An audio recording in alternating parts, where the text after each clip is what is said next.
Notre premier dossier d'enquête du jour consacré à Kouroussa Gold Mining, avant donc la BCRG, avec cette question en toile de fond: où en est-on dans le conflit qui oppose la société minière Kouroussa Gold Mining à ses communautés riveraines dans la préfecture de Kouroussa? Il vous souviendra, il y a quelques jours, nous levions un coin de voile à propos de cette crise qui, il faut le rappeler, avait paralysé les activités de la dite société en voie d'entrée en phase de production proprement dite. Et pour éviter un enlisement de cette situation, une mission gouvernementale constituée de 3 ministres devait se déployer sur place. Parmi eux, finalement, seul le ministre des Mines et de la Géologie, Moussa Magasouba, le plus concerné d'ailleurs, a pu effectuer le déplacement et il y a mené une médiation sur place qui, apprend-on, a débouché sur une issue favorable à ce qui s'apparentait à un bras de fer entre les dirigeants de la société Kouroussa Gold Mining et des communautés locales et riveraines. Quelle est la teneur du compromis trouvé entre les deux parties pour la reprise par KGM de ces activités? Et l'autre interrogation, qu'en est-il concrètement de l'implication présumée du directeur national en charge de l'administration du territoire, mais aussi du préfet de Kouroussa? Des questions que nous posons à Emmanuel Milimoun. Oui, on avait commencé, comme vous le rappelez bien, la semaine dernière déjà, avec un premier jet concernant donc cette crise du côté de Kouroussa. On a échangé avec plusieurs jeunes leaders, notamment des différentes communautés de Kouroussa. Ouais. D'abord pour expliquer un peu qu'est-ce qui explique cet enlisement-là, qui fait que je pense que c'était la 3e ou la 4e fois que les issues menant vers les installations vers la mine et les installations de la société étaient barrées par des communautés. Et puis la dernière fois, c'était mardi de la semaine passée, où finalement ceux qui menaient le blocus ont pu entrer même dans l'enceinte de la société, donc sur ces installations, pour dire un peu que la crise avait atteint un niveau quand même assez important. Et certains jeunes quand même de Kouroussa nous ont expliqué que cela est dû à beaucoup une accumulation de frustration, une accumulation de crise du côté de la société qui, selon eux, ne respecte pas certains protocoles qu'elle signe avec eux, ou ne tient pas forcément compte des intérêts des communautés, parce qu'il semble que la société a identifié certaines communautés, certains quartiers comme étant les quartiers ou les communautés directement impactés. Or, on nous informe qu'entre certains quartiers, parfois, il n'y a pas 1 kilomètre qui les sépare. Donc, ils estiment que pour eux, c'est toute la ville de Kouroussa qui est impactée, et que de ce fait, il est important que un certain nombre d'intérêts qui leur reviennent soient pris en compte. Donc, si je comprends bien, la société est installée dans la périphérie même de la ville. Je pense que la mine on m'a parlé de 5 km, de la ville, donc c'est pas loin du tout de la ville. De la ville de Kouroussa. Donc il y a eu beaucoup de revendications que les jeunes ont portées, des recrutements, et même ils ont parlé également de recrutement clandestin. Là-dessus, on avait expliqué la dernière fois comment ça se fait. La société a un cabinet extérieur qui s'appelle Trust Africa, qui reçoit les candidatures, qui les traite et qui les envoie à la société. Et d'ailleurs, là-dessus, c'est bien de rappeler que c'est comme ça que la plupart des sociétés minières fonctionnent. Mais toujours est-il que les communautés ont identifié un certain nombre de personnes qu'ils estimaient être recrutées de manière clandestine et ont exigé leur départ, parce que eux, des jeunes ressortissants de la localité, disent que chaque fois que eux ils postulent, leurs dossiers ne sont pas reçus, ou parfois même ils n'ont pas de retour. Parfois même les dates limites des appels à candidature sont passées, mais les dossiers sont toujours là accumulés. Mais pour ce qui est du volet clandestin, j'en ai eu plus de certitude, en tout cas au cours de la semaine. Il y a eu un mécanisme qui a été mis en place, un mécanisme de recrutement, même si là également les communautés estiment qu'il n'est pas respecté, un mécanisme par lequel la société informe les autorités, notamment la préfecture, la mairie, mais aussi l'agence de l'AGIP à Kouroussa, l'agence guinéenne de promotion de l'emploi.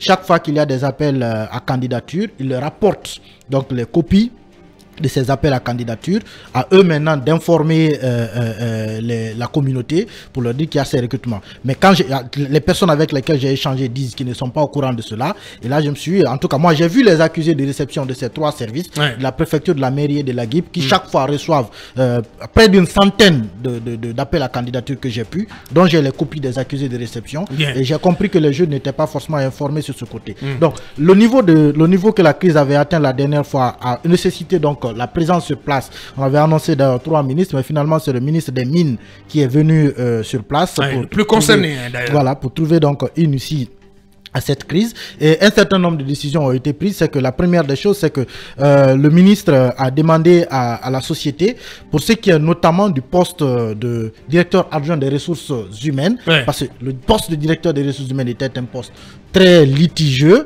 mais la société a fini par faire comprendre que c'est un poste qui est déjà occupé. Mais il y a maintenant celui de directeur adjoint des ressources humaines qui est donc le DRH adjoint. Le DRH adjoint qui est en jeu. Et il y a eu un appel à candidature où il y a eu des postulants et puis ils ont évalué. Et les 3 premières personnes ressortissantes de Kouroussa, parce que la société tient, enfin la communauté tient à ce que ce soit des ressortissants de Kouroussa. Les 3 premiers, on avait dit la dernière fois, celui qui a eu la plus forte appréciation a eu 32%, le deuxième 31% et puis le troisième 63,2% parce que soit 3, quelques. Donc je n'ai pas répertorié ici cette moyenne. Donc le ministre a demandé à ce que ces 2-là soient déjà entretenu en termes d'entretien d'embauche, puisque les 2 premiers non, ils sont pas les 2 premiers du test, mais ils sont les 2 premiers parmi les ressortissants de Kouroussa. Oui, je comprends bien. Par contre, pour ce qui est de ceux qui ont postulé, il y a bien d'autres qui ne sont pas originaires de Kouroussa, mais qui ont obtenu des moyennes supérieures. Mais puisque la communauté tient à ce que ce soit quelqu'un de Kouroussa, donc ce sont eux les 2 premiers qui sont des ressortissants de Kouroussa. Donc le ministre a demandé à ce que ce soit eux qui passent donc l'entretien d'embauche pour que la communauté puisse avoir ce poste et que la calmie revienne. Et la société estime que cela lui a été imposé d'ailleurs. C'est comme ça que ce sont les termes qui nous ont été remontés, que cela leur a été imposé. La deuxième mesure qui a été prise, la société y a souscrit. Oui, elle y a souscrit finalement. Elle y a souscrit. On a entendu même son directeur régional. Voilà, c'est comme ça qu'il faut dire. La deuxième mesure, c'était le recrutement également de 11 personnes à partir donc d'une liste qui doit être transférée par le préfet.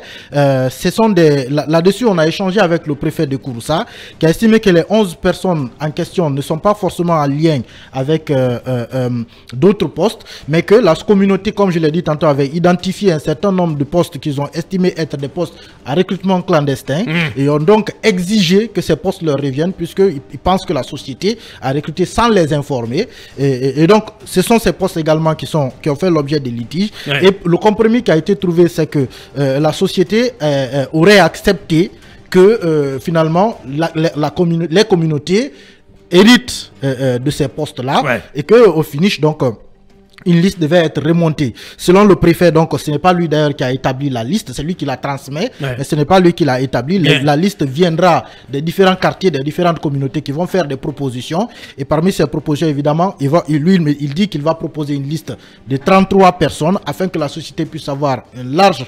gamme de choix.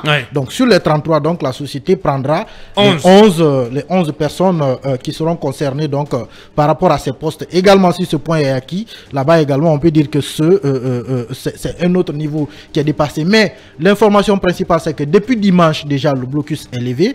Les communautés ont libéré le passage. La société a repris ses activités. Maintenant, il reste la mise en œuvre donc, de ces différentes recommandations. L'autre information, c'est que c'est différents points, oui, c'est différents points.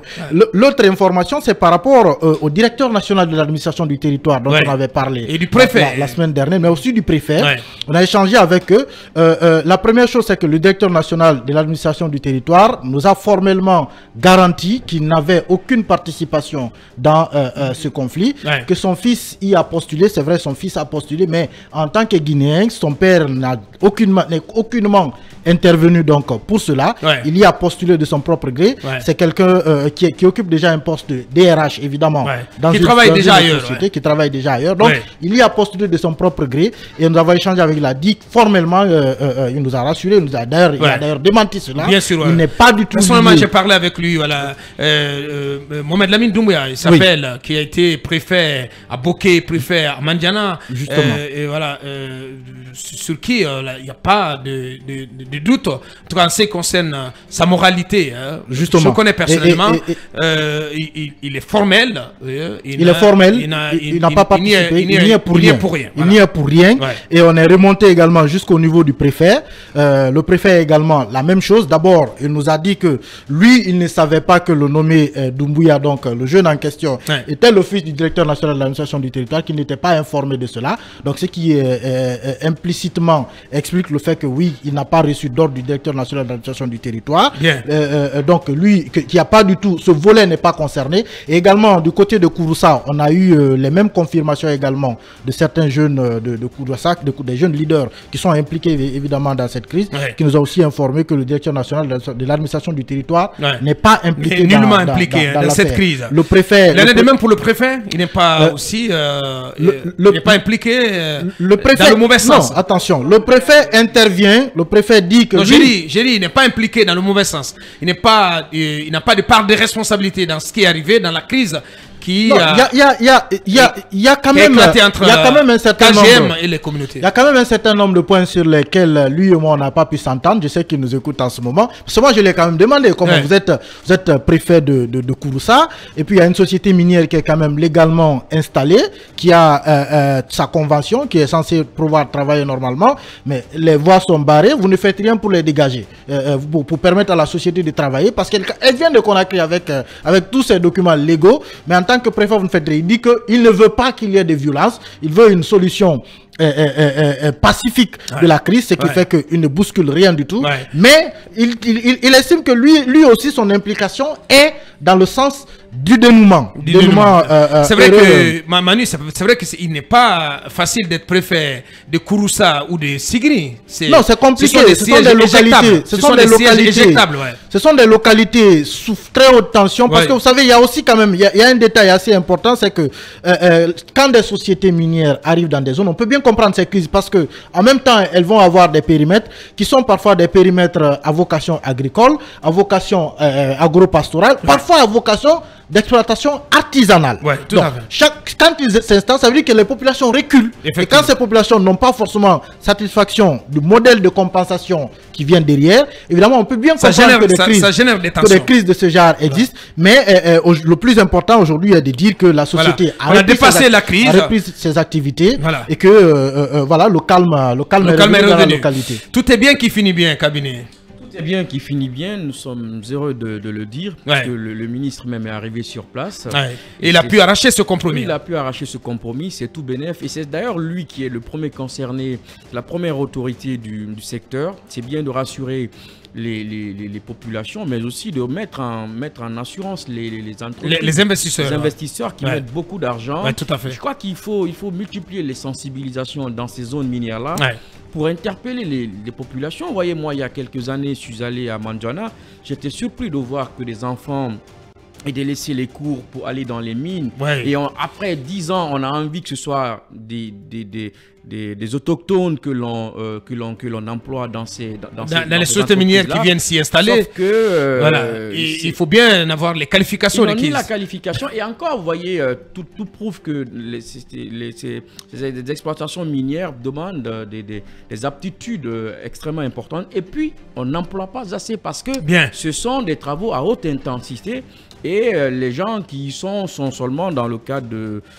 C'est un peu les gens du bureau. Donc il faut que les populations, les familles prennent conscience de cela. Qu'il faut aller à l'école pour pouvoir occuper ces postes-là. Oui, Mamadou Jean, en une minute. Oui, je salue la mise au point d'Emmanuel concernant le directeur national de l'administration du territoire.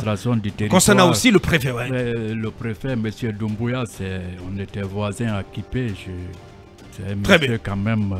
d'une bonne moralité, tout comme son fils d'ailleurs qui est compétent, qui a fait le Maroc. Que vous connaissez personnellement. Oui, ce sont mes petits de Dadia, mon grain là, tout ça. Mais je ne savais pas au départ. C'est la galaxie, de Mamadou Jean. Voilà, je ne savais pas au départ que c'était lui parce que je n'avais pas jeté coup d'œil sur l'enquête. Maintenant, concernant le volet méritocratie, donc c'est à déplorer parce que si chaque région passait bientôt en Guinée forestière du côté de Moribadou chez Mombo, ils aussi demanderont que ce soit un fils de la localité par rapport au Simandou, même s'il n'est pas compétent. Ouais. Il faut qu'on en sorte. Tant que on sera dans le laxisme, le népotisme, on ne peut pas. Il faut de la méritocratie, c'est ça. Sinon, on ne peut pas, Boubacar. C'est pourquoi aujourd'hui on se dit tel gouvernement est comme si. Parce que si les ministres, tout ça, il faut mettre des gens. Il faut tout revoir. Il faut mettre des gens, voire même ceux qui sont premiers de leur classe, c'est eux qui doivent diriger un pays. Ouais. C'est comme ça. C'est comme ça. C'est pas la peine. Sinon, c'est pas la peine.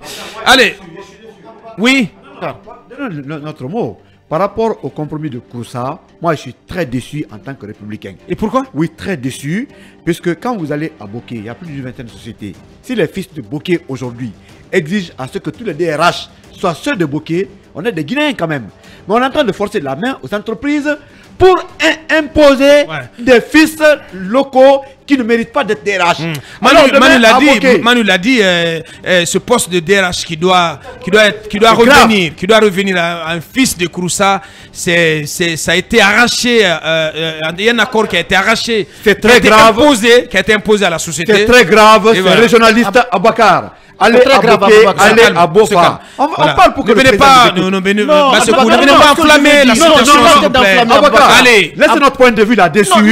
C'est très grave. C'est la démocratie ici. Non, quand on est en République, c'est grave. C'est les Guinéens qui travaillent. Si aujourd'hui à Bofa, à Bokeh, la société minière, on impose des fils à la localité, mais c'est grave. Kouroussa est une partie de la Guinée. Les Guinéens qui méritent ce poste doivent rester. Mais quand le ministre de la République vient arracher un tel compromis au forceps pour imposer des fils à la localité qui ne méritent pas, nous ne sommes pas en République. Les Guinéens doivent être égaux. Ça ne veut pas dire aussi qu'il n'y a pas de compétents. Ça ne veut pas dire qu'il n'y a pas de fils compétents. Je vous dis, par rapport au résultat, qu'est-ce que tu racontes? Par rapport au poste de DRH, il n'y a pas un fils de Kouroussa qui est compétent, qui a eu les moyens. On les impose parce que la société est à Kouroussa. Faites en Nota à Bokeh, faites à Bofa, faites à Kindia, faites en forêt. Nous sommes en Guinée, non, entre Guinéens. Allez. Il faut que le mérite soit récompensé. Merci. C'est grave ce qui est arrivé. Je veux placer Mais je pense qu'il a tout dit en votre nom à tous les deux. Mirador, continue bien.